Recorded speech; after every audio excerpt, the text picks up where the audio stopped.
This is not unlike the anxiety that students were feeling in 2016, right? There was a lot of confusion and fear and uncertainty about what was going to happen for DACA students, if who was going to be banned. And then, of course, the first thing that happened, was the Muslim ban.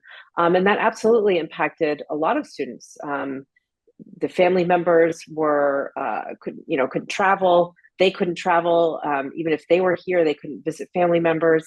So, while these things haven't happened yet, we're assuming they're going to. And, there's fear and in anticipation of what's going to happen beginning with the inauguration.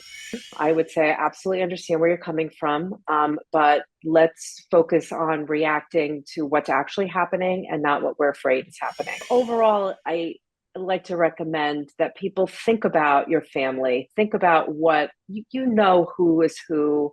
There's probably not any surprises about who's going to say what, who voted for whom, by this point, and plan accordingly. Try not to keep your head in the sand and show up and pretend everything is going to be, rosy when, maybe it will be mostly okay, but also there's going to be those pockets that it's not. So what are you going to do when it's not okay?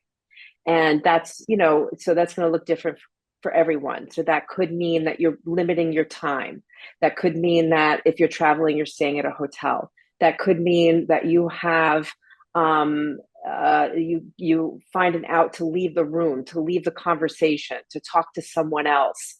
That you're set up for that. So you try not to be alone with the person that is provocative and is going to say something that you're going to find very upsetting. Also understand that you're not going to change anybody's mind.